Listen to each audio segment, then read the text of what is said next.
ولسه مكملين في حاجة العيد، الكحك والبسكوت والبيدي فور وكمان الغريبة. وعملنا كل ده مع بعض يا بنات. للي ما شافوش طبعا يخشوا يشوفوا، وكمان عملنا المعمول.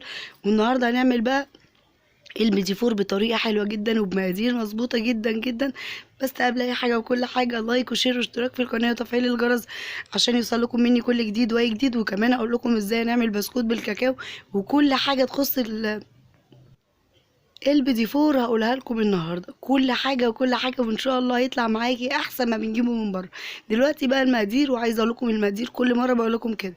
المقادير بتبقى سهله، بس الخطوات لو مشينا عليها بالظبط ساعتها البيدي فور واي وصفه تانية هتطلع معانا كويسه جدا جدا، والنتيجه بجد هتبهرك. يلا بينا نشوف الطريقة. معانا كوبايتين دي، عليهم كوباية زبدة ونص كوباية سكر بودرة وبيضاية سليمة، والبيضاية التانية صفار بس. تمام كده يا بنات؟ اللهم صل على النبي. زي ما انتم شايفين دلوقتي كده، واول خطوه بقى ابدا ان انا اعملها ان انا اجيب الزبده بتاعتي. طبعا الزبده مش تكون بدرجه حراره الغرفه، الزبده دي انا مطلعها من التلاجة. هبدا ان انا اضربها كويس جدا بالمضرب، بمضرب عادي او بمضرب كهرباء، مش هتفرق، لغايه ما لونها ما يتغير معايا بنفس الشكل اللي انتم شايفينه ده، وتبقى سايله وتديني لون تاني خالص زي ما انتم شايفين كده. بصوا هي كده خلاص بقت تمام. هنزل بقى بنص كوبايه سكر البودره، ولازم أن يكون بودره، وابدا ان انا اضربهم كويس جدا لغايه ما يبقوا معايا كريمه كده، يبقوا عاملين زي كريم الجانتيه اللي بنزين بيه يعني. بصوا هوريكم قوامه برضو دلوقتي كده. عايزه اقول لكم طبعا اهم حاجه نكون داخلين الدقيق، والدقيق ده كوبايتين، انا حاطه عليهم ذره من الملح، وكمان معانا رشه من الفانيليا. طالما هنحط بيت يبقى لازم نحط فانيليا. وعايزه اقول لكم بقى ليه اللي ما شافش فيديو البسكوت بجد كان حلو جدا، وكمان البيدي فور وكمان الكحك كانوا حلوين جدا جدا يا بنات. جربوهم وان شاء الله مش هتندموا خالص. يلا بينا دلوقتي بقى ننزل ببيضه بيضه بيضه وندوبها الاول يا بنات. ندوبها يعني يعني ما تكونش معانا تتخلط خالص، وبعد كده ننزل بالبيضه التانية. احنا معانا بيضايه كامله، والبيضه التانية ايه صفار بس. نركز كده في الخطوات ونركز كده يا بنات. طبعا بعد ما الاولانيه اتضربت بدات ان انا انزل بالتانيه. خلاص راحت كده، وبدات دلوقتي خلاص كده يا بنات بقوا مجهزين معايا. هبدا دلوقتي ان انا انزل برشه من الفانيليا كده، وبعد كده هجيب الكوبايتين دي. هوريكم دلوقتي ان هما كوبايتين بالظبط طبعا، عشان يعني يبقى فيه، بص يعني انا بحاول اظبط لكم المقادير بالظبط، وبحاول اوريكم كل حاجه عشان لما تيجي تعملي مفيش اي حاجه تقف قدامك. زي ما انتم شايفين دلوقتي كده، هوريكم دلوقتي كوبايتين الدقيق. بس يلا صلوا كده بينا على النبي عليه افضل الصلاه والسلام. ولو لسه كده ما دوستيش لايك انزلي دوسي اللايك، ولو لسه ما اشتركتيش معايا يلا انزلي واشتركي عشان تكوني واحده كده من عيلتنا يا حبيبه قلبي. بصوا كده ادي نزلت باول كوبايه، ودي كانت تاني كوبايه زي ما انتم شايفين بالظبط كوبايتين. يعني حبيت برضو ان انا اوريهم لكم عشان انا كنت حاطاهم مش حاطاهم لكم في كوبايه. فبصوا بالظبط الكوبايه كلها، طبعا المقادير كلها عاملاها في نفس الكوبايه بنفس المقدار. تمام كده يا بنات؟ هبدا دلوقتي بقى هبدأ دلوقتي بس ان انا هلم العجينة معانا بتبقى سايلة مش خالص، مش متماسكة خالص يا بنات. طب انا دلوقتي لو حابة ان انا اعملها بالكاكاو اقول لكم طريقتين، وجربي اي طريقة انت حباها. ان انا هبدأ ان انا اخد نص العجينة بتاعتي، وهبدأ ان انا احط فيها معلقة كاكاو. يبقى اخد نص العجينة عادي كده مفيش اي مشكلة، وهتحطي فيها معلقة كاكاو يكون خام، وهتبدأي تقلبيها كويس. لو حسيتي ان العجينة نشفت معاكي هتبدأي تحطي معلقتين من المية.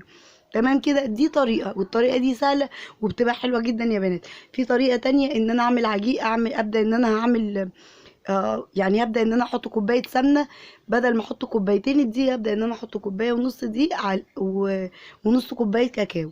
تمام كده؟ يبقى هعمل المقادير بالظبط زي اللي انا عملتها في الاول، بس بدل ما احط كوبايتين دي هحط ايه كوباية ونص، والنص التاني هبدأ ان انا احط كاكاو. مركزين كده؟ حابه انك تعملي بالطريقه السهله التانية مفيش اي مشكله. هبدا بقى دلوقتي ان انا اجيب البلبله بتاعتي واجيب الكيس. طبعا انا ما عنديش الكيس الحلواني، كنت جايباه كده واتقطع مني، فهعمل بالكيس ده يعني عادي بكيس التلاجة. وابدا هتبداي انك تحطيه فيها وتحطي العجينه جواها كده بنفس الشكل ده وتنزلي يا بنات. وبصوا بقى طالع معانا حلو جدا زي ما انتم شايفين. حابه تعملي الشكل ده اعملي، حابه تعملي الشكل ده اعملي. حبيت اعمل لكم الشكلين واوريهم لكم بس كده زي ما انتم شايفين، وبيطلع معانا بكل سهوله يعني عادي مفيش خالص ابدا مشكله. حبيت بس اوريكم الصينيه دي كده، عملت لكم الشكلين. انا بعد كده طبعا ما عملتش كده، كل شكل كنت بعمله في صينيه. تمام كده اوريكم برضو. آه هنحطه بقى على درجة حرارة كام يا بنات؟ هحطه على درجة حرارة 180، وبالظبط ما بيقعدش اي وقت. هياخد بس كده وش من تحت كده زي ما انتم مش شايفين، هيبقى بصوا رايق جدا. وبعد كده الجناب هتلاقوه كده بصوا واخد وش، يعني واخد تحميصه كده من الجناب بسيطه برضو جدا زي ما انتم مش شايفين. هو بيطلع شكله بنفس الشكل اللي انتم شايفينه ده، وبيقعد 10 دقايق. نخلي بالنا طبعا الفرن عشان طبعا ما يتحرقش معانا، وان شاء الله ما يتحرقش ولا يحصل اي حاجه وحشه. زي ما انتم شايفين كده طلع معايا بقى، وعملت كاكاو، وعملت طبعا ال ال البيدي فور معايا كده بالفانيليا والكاكاو. بصوا بقى مفيش احلى من كده ولا اجمل من كده. هنجيب بقى طبعا شوكولاته، بصوا بقى تقدري تحشيها اي حشوه انت عايزاها. تمام كده انا معايا شوكولاته، ومعايا فرماسيل ملون، والفرماسيل التاني، ومعايا كمان فستق كداب بحب احطه قوي بجد، بيبقى طعمه مختلف جدا جدا يا بنات. جربوه وان شاء الله مش هتندموا. وكمان معايا الشوكليت ده جميل جدا برضو، بحب ان انا احطه كده. تبداي طب انا مش عايزه احط شوكولاته، ممكن تحطي مربى وتعملي بنفس الطريقه اللي انا بعمل بيها الشوكولاته. تبداي تعملي بيها مربى، بس مربى ما تكونش قطع، مربى تكون سايله.